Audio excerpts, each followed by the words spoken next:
O governo está distribuindo para as crianças nas escolas uma cartilha que ensina como usar drogas. Quer dizer, o pretexto é aquela maldita política chamada de redução de danos. A redução de danos não visa fazer com que diminua o consumo de droga, mas ao contrário, como faz com que aumente. Né? Então eles dão lá todas as instruções para que o sujeito use drogas, vamos dizer, com o mínimo dano possível. Não é isso?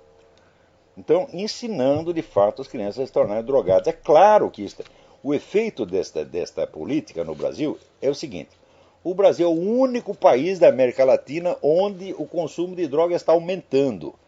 E não veio me dizer que isso aconteceu a despeito das nossas melhores intenções. Não, essa política foi calculada para isto, porque este governo tem parceria política com as Farc, que tem praticamente o monopólio da distribuição de drogas na América Latina.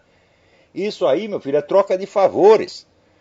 Além do que, vamos dizer, implantar o uso universal das drogas como uma coisa legítima e cotidiana, né, como se fosse uma banalidade, faz parte do programa da Revolução Mundial e da política globalista.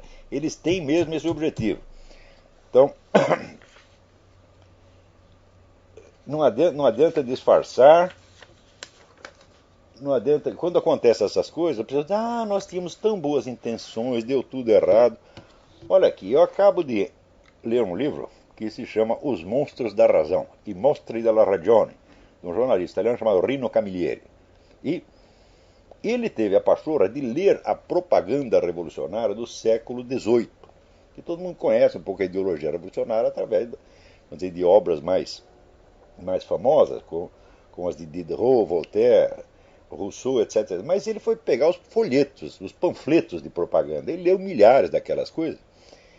E daí ele viu que a famosa teoria de que a revolução produz morticínio e ditadura, né, por um erro, quer dizer, começa com tão boas intenções e daí termina dando tudo errado, saindo ao contrário, está completamente errado, porque ele diz: olha, o que os revolucionários fizeram em 1789 foi exatamente o que eles disseram que iam fazer.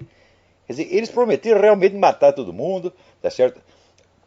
Acabar com a religião, fazer um derramamento de sangue geral. Eles diziam que iam fazer isso. Ou seja, não é que eles chegaram lá com lindas intenções e depois deu tudo errado por uma coincidência. Não, esse era exatamente o programa deles. Agora, eu sei o seguinte, eu sei é que no meio conservador liberal está cheio de pessoas que têm mentalidade empresarial, que eles são formados na mentalidade empresarial, adoram capitalismo, adoram liberdade de mercado, etc, etc. Ora, para o sujeito ser empresário, ele precisa de uma boa dose de otimismo. Otimismo que, às vezes, nas piores circunstâncias, né, acredita que tudo vai dar certo, que o mundo é cor-de-rosa, etc, etc. Nós sabemos que sem uma boa dose desse otimismo louco, ninguém consegue tocar uma empresa para frente. Agora, note bem, aquilo que serve para tocar uma empresa para frente não quer dizer que sirva também para você analisar a política, a história, a sociedade, etc, etc.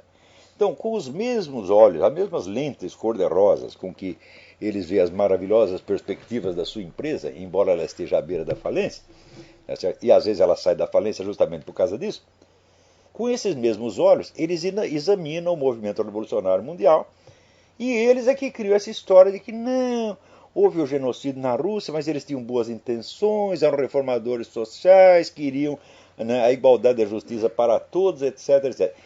Infelizmente, esta mentalidade domina no meio liberal e conservador. Domina. E isto, vamos dizer, é fruto só de uma coisa, ignorância total. Porque, olha, eu vou dizer uma coisa para você. Raramente eu encontrei um liberal conservador que conhecesse marxismo como se deve.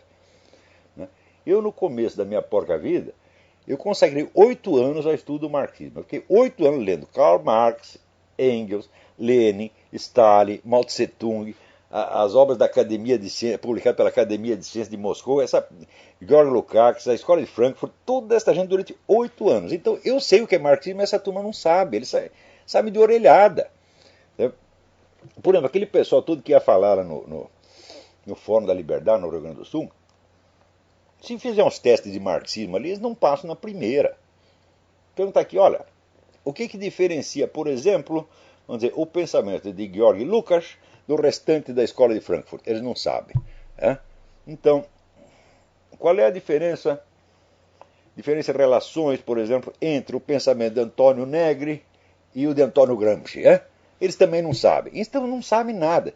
Se você perguntar assim, olha, você já leu algum marxista chinês depois do Mao Tse Tung? Eles não sabem nem que existia um marxista chinês depois do Mao Tse Tung.